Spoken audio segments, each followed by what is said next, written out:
আসসালামু আলাইকুম গাইস, আমি মিলি আবার চলে এলাম। Welcome back to my channel. আপনারা কেমন আছেন? আশা করি সবাই ভালো আছেন। আজকেও আমি একটা নতুন রেসিপি নিয়ে আপনাদের সামনে হাজির হয়ে গেছি। দেখুন, আজকে আমি যে রেসিপিটা দেখাবো সেটা হচ্ছে শোল মাছের ঝোল। অনেকেই শোল মাছ খেতে ভালোবাসে না, কিন্তু ঠিক এইভাবে রান্না করলে মাংসর সাথেও হার মানাবে। তাহলে আমি কিভাবে রেসিপিটা রান্না করব আপনারা আমার সাথে থাকুন আর দেখে নিন। প্লিজ স্কিপ না করে পুরো ভিডিওটি দেখার অনুরোধ রইল। আর আমার এই শোল মাছের ঝোল রেসিপিটি যদি আপনাদের ভালো লাগে তাহলে আমার চ্যানেলটাকে সাবস্ক্রাইব করতে একদম ভুলবেন না। তাহলে বেশি বকবক না করে রেসিপিটা শুরু করা যাক। এখানে আমি 900 গ্রামের মতো একটা শোল মাছ নিয়েছি। এই শোল মাছটাকে আমি কেটে ভালো করে ধুয়ে নিয়েছি। এবার সবগুলো মাছকে আমি রান্না করব না, কয়েকটা পিস আমি রান্না করব, আর বাকি সব মাছগুলো আমি রেখে দেব, অন্যটা আমি রান্না করে খাবো।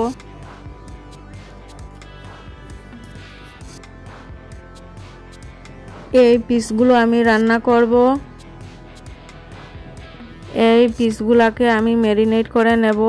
ম্যারিনেট করার জন্য আমি দিয়ে দিয়েছি সামান্য পরিমাণ হলুদ গুঁড়ো, দিয়ে দিয়েছি সামান্য পরিমাণ লঙ্কা গুঁড়ো, দিয়ে দিয়েছি সামান্য পরিমাণ লবণ। এবার মাছগুলোকে ম্যারিনেট করে নিয়েছি।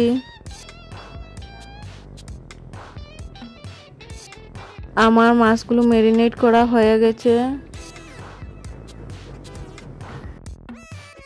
এবার গ্যাসে কড়াই বসিয়ে দিয়ে দিলাম 2 চা চামচ সরষের তেল।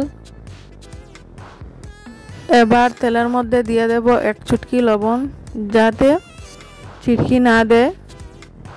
এবার তেল হিট হয়ে গেলে দিয়ে দেব ম্যারিনেট করা মাছগুলো। এবার মাছগুলোকে লাল লাল করে ভেজে নেব। এবার উল্টে দেব।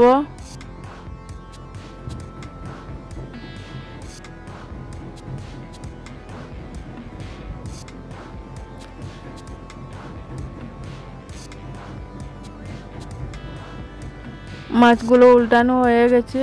এবার নিচ সাইড ভেজে নেব ভালো করে। ভাজা হয়ে গেছে, এবার নামিয়ে নেব।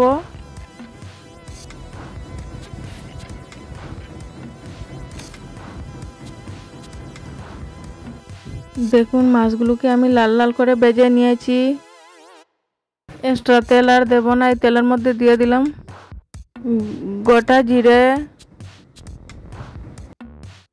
এই জিরাগুলোকে আমি হালকা ভেজে নেব। এবার দিয়ে দেব পেঁয়াজের পেস্ট। এবার দিয়ে দেব রসুনের পেস্ট। এবার দিয়ে দেব আদার পেস্ট।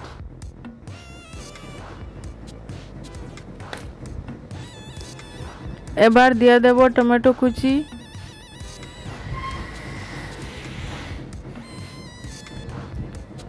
এবার হালকা নেড়ে চেড়ে নেব।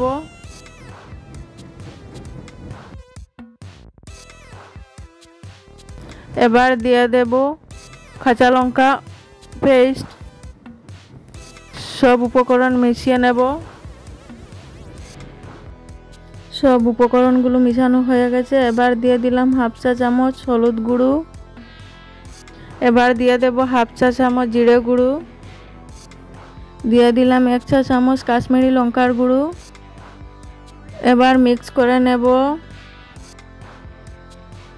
মিক্স করা হয়ে গেছে, দিয়ে দিলাম পরিমাণ মতো লবণ। আবারও মিক্স করে নিলাম। মিশানো হয়ে গেছে। এবার দিয়ে দেব সামান্য পরিমাণ জল। এবার ভালো করে মিশিয়ে ঢাকা দিয়ে দেব, যাতে মশলাগুলো পুড়ে না যায়, তার জন্য সামান্য পরিমাণ জল দিয়ে ঢাকা দিয়ে দিলাম। এবার ঢাকনাটা সরিয়ে নেব। দেখুন, তেল উপরে চলে আসছে, তাই মশলা ভালো করে ভাজা হয়ে গেছে। এবার দিয়ে দিলাম 2 কাপ মতো জল ফুটে আসলে তাতে দিয়ে দেব ভেজে রাখা মাছ।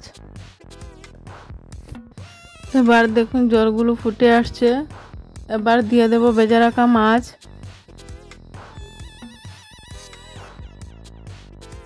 মাছগুলো দেওয়া হয়ে গেছে, এবার একটু নেড়ে চেড়ে 6 থেকে 7 মিনিটের জন্য ঢাকা দিয়ে দিলাম। 7 মিনিট হয়ে গেছে, এবার ঢাকনাটা সরিয়ে নেব। দেখুন আমার শোল মাছের ঝোল রান্না হয়ে গেছে।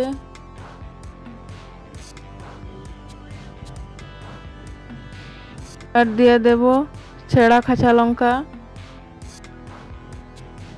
এবার গ্যাসের ফ্লেমটা অফ করে নেব।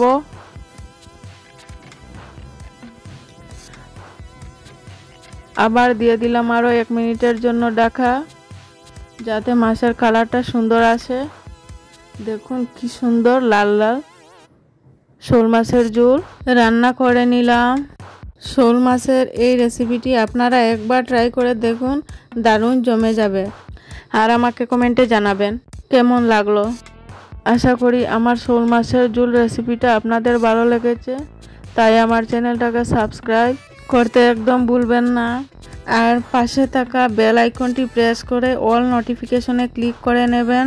আমি ভিডিও আপলোড করার সাথে সাথে আপনাদের গায়ে চলে যায়। আবার দেখা হবে নতুন রেসিপি নিয়ে নেক্সট এপিসোডে। ভালো থাকবেন, সুস্থ থাকবেন। আল্লাহ হাফেজ।